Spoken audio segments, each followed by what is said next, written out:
Hello, you're almost done. 6 of 7 videos. If you don't know what I'm talking about and you haven't watched videos 1 through 6, go ahead and check the description in the video. It'll have them all linked, so make sure you watch them in order, especially this one. It's part 2. Kelly's gonna pick up where she left off and talk about how to take the prototype that you just built and then measure it to see how successful it was. Okay, Kelly, tell them how it's done. Okay, so how do you measure feedback? One of the quickest ways to measure feedback is just to say, okay, how many people were offered this opportunity and how many people actually took the opportunity?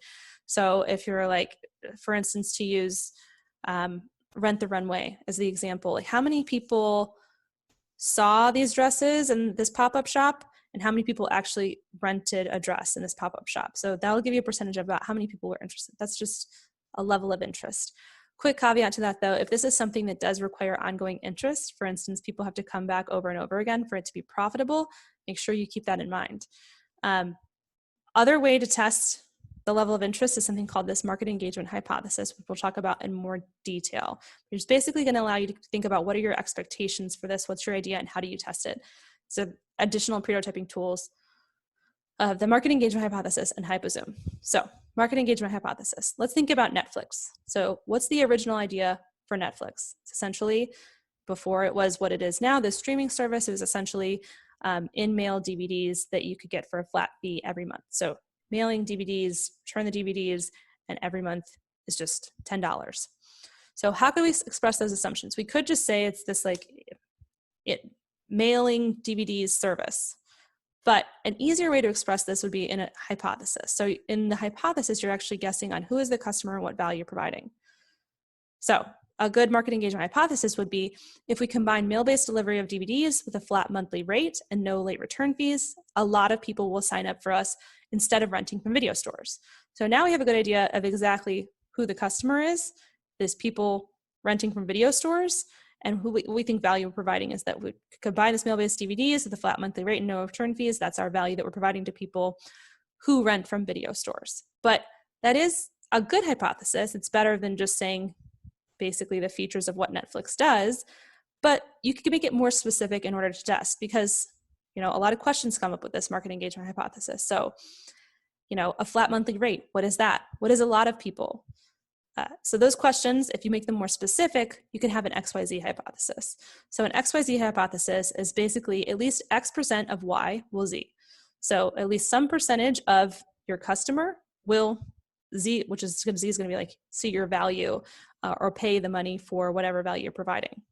So here, instead of just using the market engagement hypothesis of saying, if we combine mail-based DVDs and a flat monthly rate and no late return fees, a lot of people will sign up. Instead, you can say at least 20% of customers who rent from video stores would pay $10 a month to get DVDs in the mail with no late fees. So it's much more specific. So you can actually test with these customers who rent from video stores to see like would they want to sign up if we offer them this opportunity. Would they want to sign up for $10 a month to get DVDs in the mail and no late fees?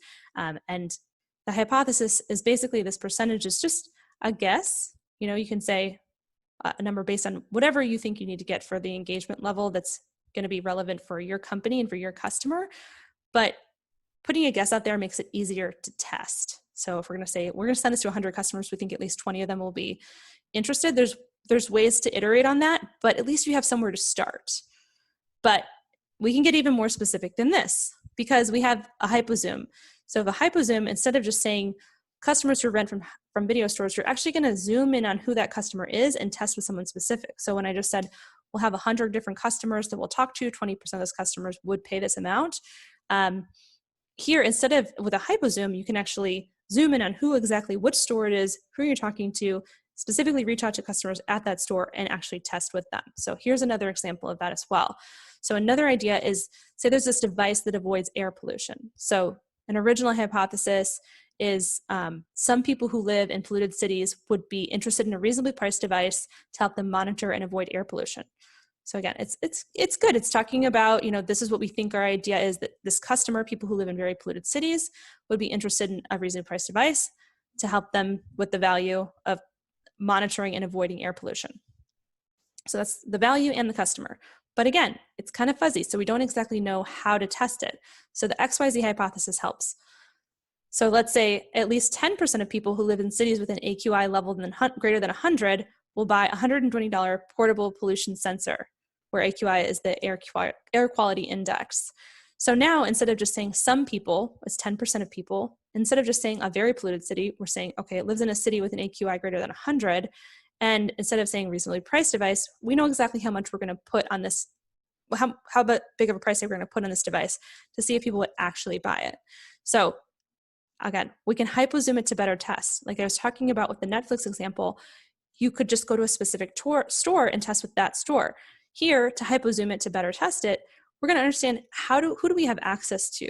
Who's the customer, and how can we test with them locally? Like, we're going to think globally that it's people that live in cities with an AQI level greater than 100, but how can we test locally? So you hypozoom it more to perform this test. So here, let's say you know people that are at the Beijing Tot Academies, parents of people that are at the Beijing Tot Academy.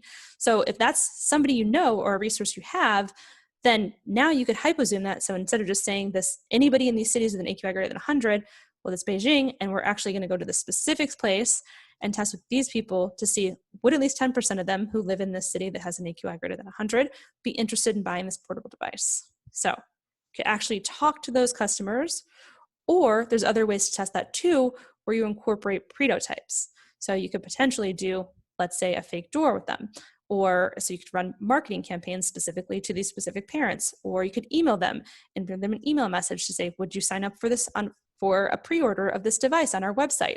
So there's a lot of different ways that you can use prototyping to hypozoom and test it better on top of doing customer interviews. So when you're thinking about which of the prototypes you want to include, you're thinking about that hypozoom, and you're thinking about what are different kinds of skin in the game that you can basically test for. The more skin in the game someone's willing to put in, the more likely this is a good potential market. So let me just talk about different kinds of skin in the game, give you an idea of what that means. So there's a point system that's used in this book, and there's all these tools are from this book, The Right It, and these are what are laid out as skin in the game, no points. These points are kind of arbitrary though. It's basically to say, if you have no points, or if you have some points at least, again, it's dependent on how you feel about how points are placed where, but it's going to show that there's actually a market. People actually put something more than just opinions or encouragement into your idea. They actually would give you something in exchange for your idea because they're interested in it. So these are the things that are no points. An opinion. So if someone says, oh, it's a great idea, it's a terrible idea. Although I do think customer interviews are important, it's a good way to start thinking about, okay, is there a problem? Is there a need? Technically, again, like no one is actually saying they're going to buy it though when they say it's a great idea. It's kind of that disconnect and that prediction problem people have. Same with encouragement or discouragement. You go for it or keep your day job.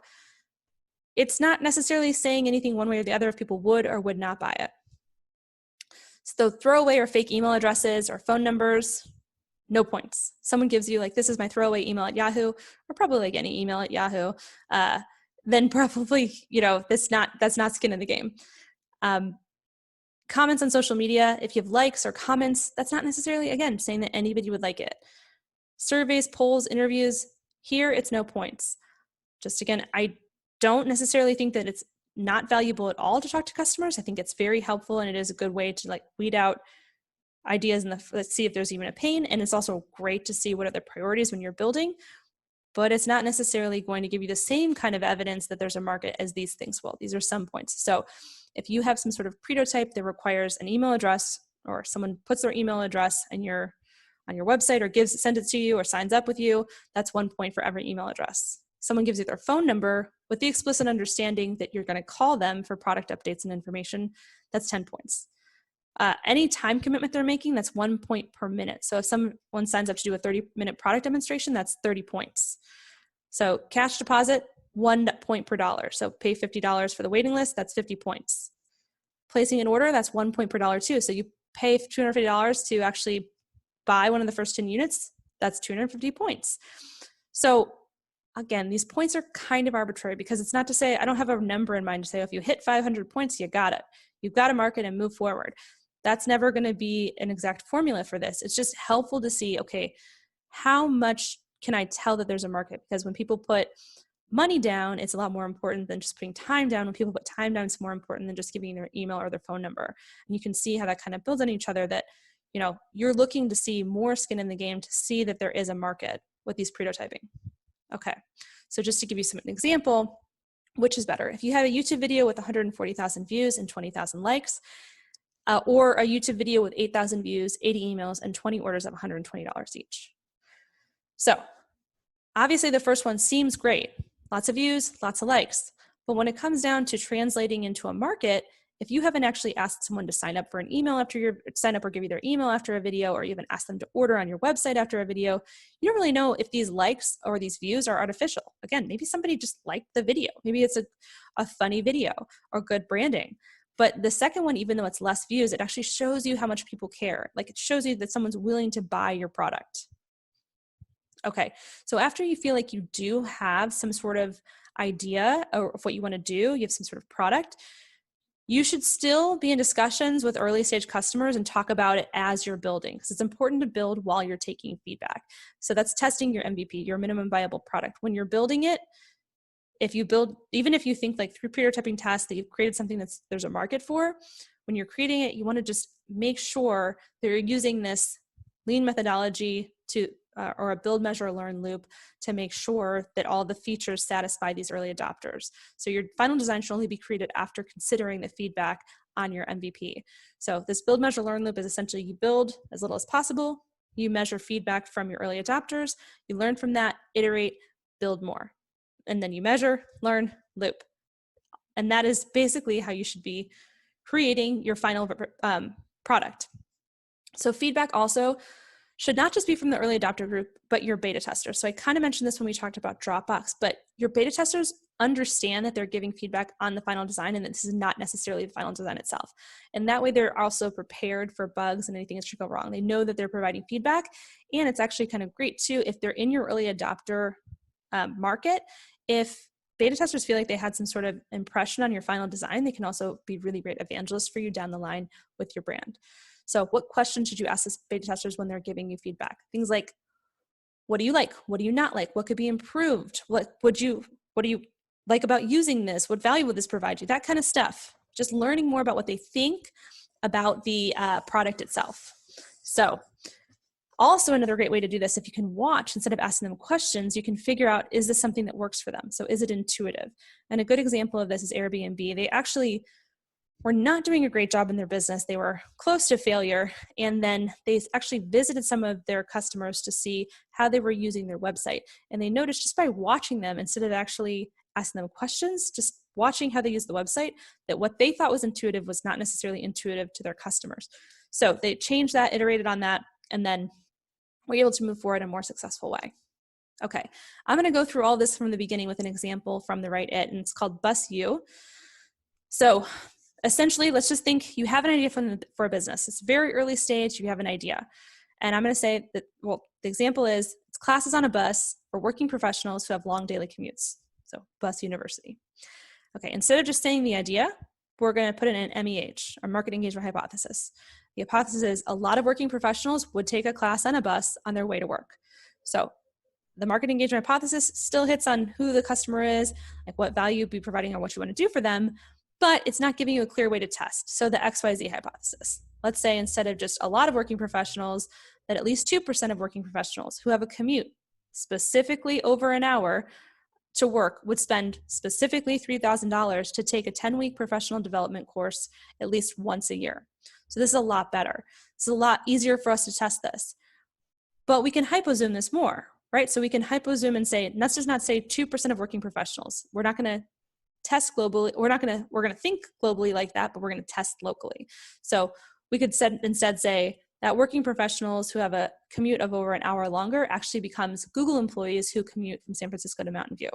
And when you're hypozooming that, you do want to think, who do I have access to again? So who could you actually talk to? And if you know a Google employee who has, let's say, access to a listserv for people who commute from San Francisco to Mountain View, that's amazing, because you have this resource, this local resource that can help you test a larger market. So before you even get to the prototype, before you start thinking about how are you going to hypozoom this to create a prototype and learn whether or not the customers would actually engage with this, First, you could just talk to customers. So if you know who this is, if you want to say, okay, it's working professionals who have a commute over an hour, or specifically Google employees who commute from San Francisco to Mountain View, you can start talking to them and ask them questions about their commute. Ask what their biggest problems are. Ask what they're interested in, so that you learn more about what they want. And if you see from just asking these initial questions that literally no one has a problem with their commute, or maybe you didn't know that Google has, its own bus that they actually provide all their employees that a lot of them take. So you could find that out before you actually start working on this idea or start putting any time into it, just by simply talking to people and asking them some questions about their commute and seeing, is this something they'd even care about? But let's say you see that there is this problem, people hate their commute. Well, you still want to know, is this the right solution? So again, we're using that hypozoom and Pretotype test to test a little bit more and see if they're going to put any skin in the game to actually show that they're interested in this idea. So instead of just hypozooming, we're getting some feedback. So here, at least 40% of Google employees who live in San Francisco and commute to Mountain View will sign up to learn more about BusU on the BusU website when receiving an email from the Google listserv. So you have this resource, you're going to send an email to the Google listserv, and in this Pretotype test, you're wanting to see at least 40% of the people who get this email would actually give you their email, and an actual real email from, their google.com work account. So beyond that, you have some additional assumptions. So this is a great Pretotype test. You're actually seeing, is there some skin in the game? You're getting to see if they give you their email. But beyond that, you do have some additional assumptions that you need to test as well. So for instance, in the initial XYZ hypothesis, it stated that the customer would spend $3,000 to take a 10-week course. So in that assumption, did you think Google would subsidize the cost of the education? And if so, you have to ask questions about that too. So let's say in this example that Google said, we're not going to subsidize the cost of the education. But if you didn't say that explicitly in the first example, the first Pretotype test where you sent out that email, well, then you can't necessarily trust that feedback. So you could send another email, and why I put that additional note that you should only, if you have this listserv, you should only send to a subset of that listserv in case you find out this kind of additional information, so you can run multiple tests. So you're not just sending over and over again to the same exact group, but sending more details and more information as you have more opportunities. So let's say the first one you send to 100 customers, then you find out this more information and you want to say, okay, instead of just sending to 100 customers the same email, or to 100 potential customers the same email, we're going to explicitly state in this next email that's going to be $3,000, and Google will not subsidize the cost of that education, and see how many emails we get. Now in this example, in the first one, they got 60 emails on the first 100 they sent. So they sent to Google employees, said, would you be interested in this BusU website, and got 60 emails. When they explicitly stated it was $3,000 and would come straight out of the pocket of the employee, well, then they only got 20 emails. And you can see from here that they thought at least 40% of employees would actually give their emails to learn more about BusU. So that second number that's more realistic and in line with like the reality of what's going to be offered, it is lower than 20% or lower than 40%, which is their test. That doesn't mean they have to stop. They could potentially iterate on that. They could change the cost if that's possible. Or they could just say, hey, that's enough. That's enough money. Okay, another Pretotype test though, just to show you there are other options. So instead of just sending an email and getting an email back, someone signing up for an email, this actually tests, would someone give you money? So in this scenario, they're saying, we're going to send another email to those Google employees who live in San Francisco and commute to Mountain View. We're going to see if at least 10% of them would pay $300 for a 1-week class on artificial intelligence taught by a Stanford professor. So of course, in this scenario, we have to have that Stanford professor lined up. We have to be able to say also we have to be able to understand the cost of the bus to lease. So would that even make sense to say $300? How many people could be on that bus? So doing that calculation first would be good before you send out this email. But with doing this, you can actually see, would people pay for this? And again, you can see the percentage is lower because you're actually putting more skin in the game. So you're basically by giving it more money, you're probably going to lower the percentage just because it's not as easy for someone to give money as it is for them to just give their feedback or their email. So if you run this test, let's say it's successful, you get 40 people to sign up for your 40-person bus, you're able to run a profitable little test. You can also, by doing this, get feedback on the experience. So anybody that participated in this initial feedback or this initial Pretotype test, you can see from them, did they like the experience? Did they think it was helpful? You could also ask, If this was a longer experience, would they sign up for it? If this was 10 weeks and $3,000, is that something they'd be interested in? And this is potentially a great customer because it's someone who already signed up for this 1-week class. You can learn a lot from that just by doing these quicker, easier tests than by building out this whole idea, creating the whole website, leasing a bus, equipping the bus, doing all this stuff, getting professors lined up before you even know if anybody's interested. So this. All right, done with video 6. Head to bit.ly BOTC_quiz6 to take the quiz associated with this video, and then head to the last video, video number 7. See you there.